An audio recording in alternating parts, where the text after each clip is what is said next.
Okay, so this is my part 2 narrative presentation, Samantha M. Custodio. Today's date is 3/8/26. Personal history. Growing up, I wasn't the best in school. I had speech delays and my English wasn't the best. Throughout my K through 12 experience, I felt like my teachers would just push me away and my struggles in school never really got better. I was always falling behind until I got into 5th grade. The change. When I got into 5th grade, I met Miss Nelson. Unlike other teachers I had, she didn't push me away. She worked with me, and since then, my grades have been really good. When going to 6th grade, I was scared that I was going to get pushed away again, but my 6th grade teacher, Miss Lickey, helped me, just like Miss Nelson.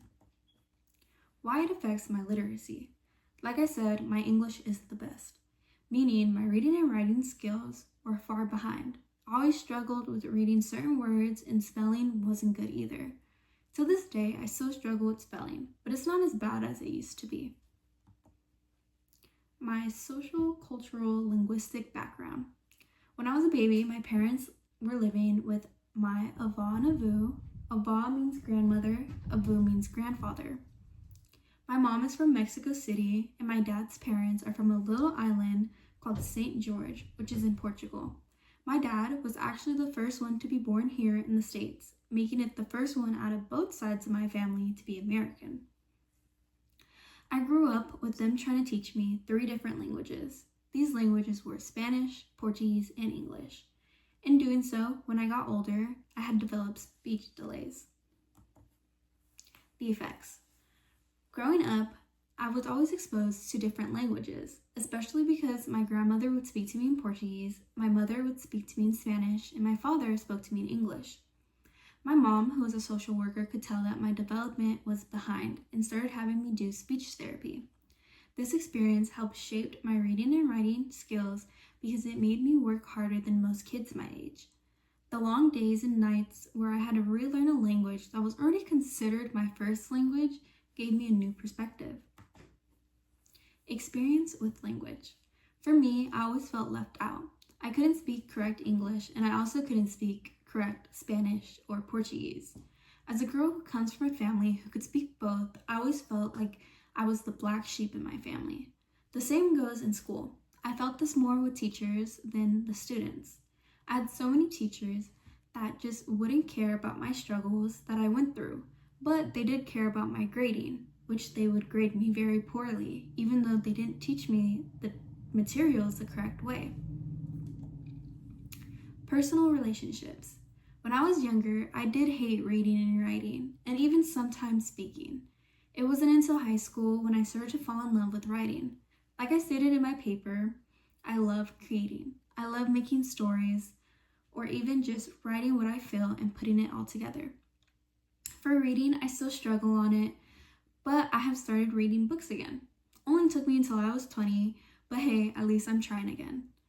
When it comes to speaking, I have gotten better at it. There are still some times where I'll say words wrong or just don't know how to say the words. But now that I'm older, I realize everybody messes up when they are talking to people. What I remember about learning. I remember struggling with learning, especially when I was younger.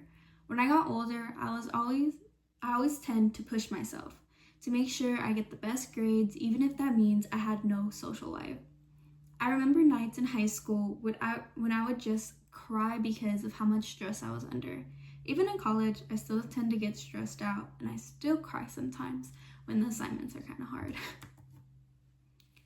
The influence of home and school. At home, my parents would try to help me with my language practice, especially after finding out about my delays. It was still a struggle, but they were for sure a help. When it came to school, I was kind of on my own. After the school stopped my extra help I was getting, I would have to reteach myself what I had learned that day in class because the way that they had it set up never really helped me learn.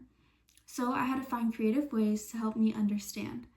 I feel like this is very influential in my progress because it shows my dedication and how I have improved within my own writing skills and reading skills. Cultural traditions. Like I've stated, my mom is Mexican and my dad is Portuguese. When growing up, I was always involved in my Portuguese culture. I was an island girl when I was little, a little queen, a side maid, and my most happiest memory was when I was Fresno's Holy Ghost Queen in 2022 to 2023. This means a lot to me because as a girl who was born in the States, I get to show how important my culture is and to show my ava and my avu the sacrifices that they made to come to America was really worth it in the end. Why I want to be a teacher. I come from a family of teachers, but that isn't why I wanted to be a teacher. My journey when I was younger made me realize that I wanted to be a teacher one day. I want to be able to help those students that felt the same way I did when I was a kid.